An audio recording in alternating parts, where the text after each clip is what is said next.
हमारे जीवन में ज्ञान का उदय हो। ज्ञान यानी आपके अपने कार्य में निपुणता। जो कार्य भी आप करते हैं उस कार्य में आप ऐसे हो जाएं कि आप जैसा कोई ना रह जाए, आप जैसा कोई भी ना होने पाए।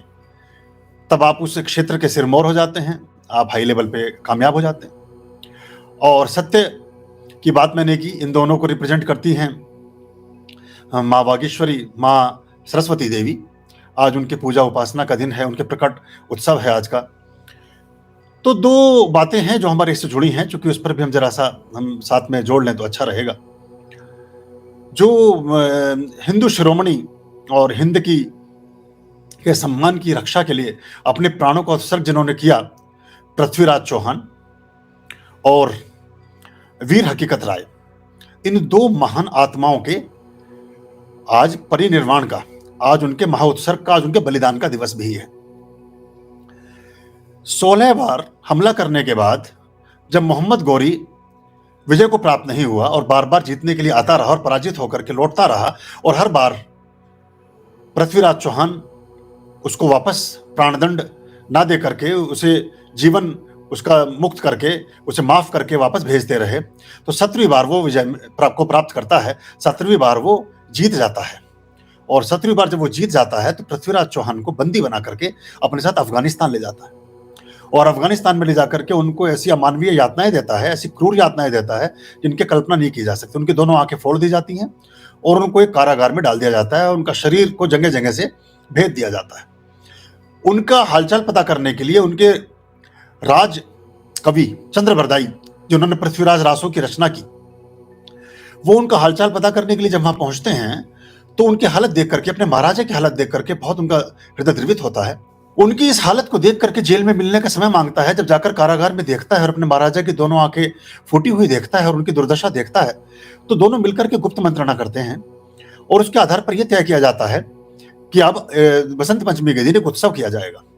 और उसकी सूचना मोहम्मद गौरी से जाकर के चंद्रबरदाई उसकी बात करता है और कहता है कि आपको हमारे महाराजा के एक इल्म के बारे में, एक हुनर के बारे में, एक शिक्षा, एक ज्ञान, एक विद्या के बारे में शायद ज्ञान नहीं है कि वो जहां पर भी आवाज की जाए वहां पर वो बाण का निशाना लगा सकते हैं। तो हंसता है मोहम्मद गौरी, बोले ये तब तक संभव था जब तक इनकी आंखें थी, इसलिए तो मैंने इनकी आंखें फोड़ी हैं, क्योंकि इनके जैसा धनुर्धर कोई था नहीं।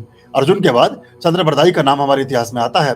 धनुर्विद्या में इतने पारंगत थे, जहां भी शब्द गूंजता था, आज तक कोई ऐसी कोई रिवॉल्वर नहीं बनी, ऐसा कोई चीज नहीं बनी कि कहीं कोई शब्द गूंजे और वहां उसको भेद दे।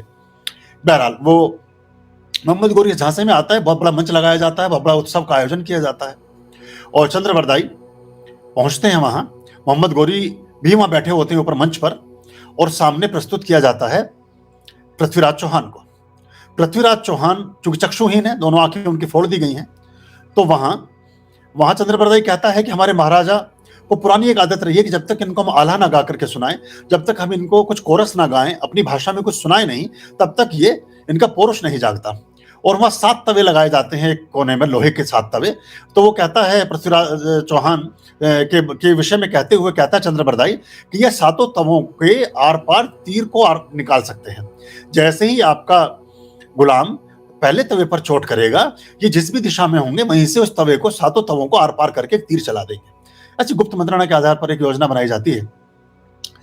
तो चंद्रबरदाई उससे पहले अपना एक गीत प्रस्तुत करते हैं, जिसमें एक पंक्ति आती है कि 4 बांस 24 गज, 4 बांस 24 गज, 8 अंगुल प्रमाण। 4 बांस, ये दूरी बताई जा रही है, वो इशारों में दूरी बता रहे हैं पृथ्वीराज चौहान को कि ये सुल्तान बैठा कहां है। 4 बांस 24 गज, 8 अंगुल प्रमाण, ता बैठा सुल्तान है मत चूको चौहान। ता बैठा सुल्तान है मत चूको चौहान।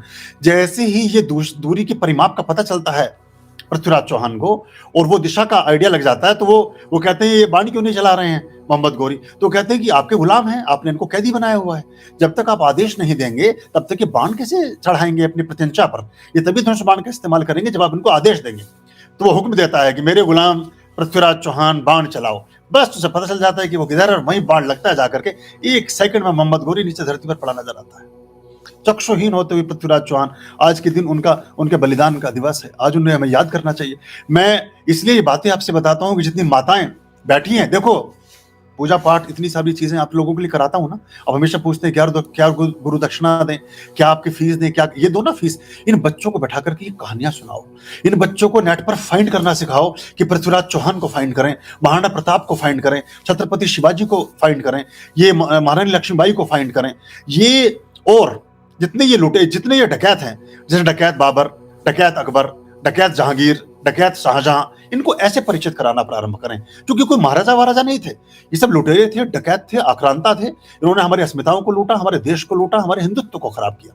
तो इनको इनके नाम के साथ एक तो विशेषण लगाएं, ये हमें करना चाहिए। तो उसके बाद में दोनों गुप्त मंत्रणा के आधार पर चंद्रवरदाई एक कटार भोंकते हैं पृथ्वीराज को, पृथ्वीराज एक कटार भोंकते हैं चंद्रवरदाई को, दोनों का प्राणांत हो जाता है अफगानिस्तान में, वहां ही मृत्यु को उपलब्ध होते हैं। आज ही के दिन बसंत पंचमी का ही दिन था, सन 1192 की बात है। अब दूसरी घटना आपको बताता हूं, ये घटना है 1734 की। 1734 में 14 वर्ष के एक बच्चे को इसलिए प्राणदंड दिया जाता है, इसलिए मार दिया जाता है कि वो सत्य से इंकार नहीं करता। उसका नाम था वीर हकीकत राय, लाहौर में पैदा हुआ, और लाहौर में जो विद्यालय था, जब मदरसा जिसमें पढ़ने जाता था, वहां उसको विधर्मी इस तरह की शिक्षा देते थे जो उसको पचती नहीं थी। और उसने उन बच्चों का एक गुट बनाया और उन बच्चों को बताना प्रारंभ किया कि जिन शिक्षाओं को आप प्राप्त कर रहे हैं, ये शिक्षाएं समाज को तोड़ने वाली हैं, ये नफरत पैदा करती है, ये हिंसा पैदा करती हैं, ये समाज में एक दूसरे के लिए शत्रुता पैदा करती हैं और लोगों को रक्त रंजित करने की प्रेरणा देती हैं, लोगों को मारने की शिक्षा दी जाती है। और वो वीर हकीकत राय से, उस बालक से जो 14 साल का है, उससे प्रभावित होने लगते हैं और एक लक मंडली बनने लगती है। ये बात काजी तक पहुंचती है, मौलाना तक पहुंचती है। तो वहां जो उस समय शहर काजी हैं, वो बुला करके उनसे कहते हैं कि तुम माफी मांग लो और इस्लाम धर्म अख्तियार कर लो तो तुम्हें प्राण तुम्हारे बख्शे जा सकते हैं, तुम्हें मृत्यु दंड से मुक्त किया जा सकता है। वीर हकीकत राय के माँ बाप देख करके रोने लगते हैं, उनका विवाह भी हो चुका था। तो लक्ष्मी देवी उनकी पत्नी का नाम था वीर हकीकत राय की। तो वो उनके माता पिता कहते हैं कि बेटा कोई बात नहीं, तुम धर्म परिवर्तन ही कर लो, जीवित तो रहोगे तुम, कोई बात नहीं, हिंदू रहे कि मुसलमान रहे, कम से कम जीवित तो रहोगे, तो तुम धर्म परिवर्तन कर लो। हकीकत राय कहता नहीं, मैं अपने धर्म से विमुख नहीं होऊंगा, अगर मेरा धर्म परिवर्तित ही होना होता तो परमात्मा ने मुझे उसी धर्म में पैदा किया होता, मैं अपने सत्य के लिए अपने धर्म को नहीं छोड़ूंगा। और हकीकत राय को आज ही के दिन, वसंत पंचमी के दिन, सन 1734 में उनको प्राणदंड दे दिया जाता है, उनको मार दिया जाता है। तो ये दो महान आत्माएं जिन्होंने हमारे हिंदुत्व की रक्षा के लिए, हमारे इस धर्म की रक्षा के लिए, हमारे संस्कार और हमारी सभ्यता और संस्कृति की रक्षा के लिए अपने प्राणों का सर्वोच्च बलिदान दिया, उनकी स्मृति का भी दिन है। और ये कथाएं, इन वीर गाथाओं को आप अपने बच्चों को सुनाएं और बच्चों को बताएं कि किस तरह से यात्रा होकर के यहाँ तक पहुंची है। जो भी समाज, जो भी राष्ट्र, जो भी धर्म, जो भी संप्रदाय, जो भी गुट, जो भी समूह, जो भी संगठन, जो भी विचार अपनी जड़ों को नहीं जानता, अपने इतिहास में नहीं देखता और भविष्य पर दृष्टि नहीं रखता, वो प्राय पराजित हो जाता है, ये समाप्त हो जाता है, ये खत्म हो जाता है। दृष्टि रखनी है भविष्य पर, विद्या का, धर्म का, संस्कृति का, सभ्यता का, पूजा पाठ का, संस्कारों का प्रयोग करना है जीवन के उत्कर्ष के लिए। और जड़ों को स्मरण रखना है, जड़ों को याद रखना है कि हमारे साथ क्या गलतियां हुई, किस तरह से हमारी चीजें कहां क्या क्या हमने बेवकूफियां की। ये मेरा आज का संदेश था। और ये बच्चों को जब आप पाठ पढ़ाएंगे तो मेरी दक्षिणा मुझे प्राप्त हो जाएगी। आर्याम अभयाम भज रे चित संततम आर्याम अभयाम भज रे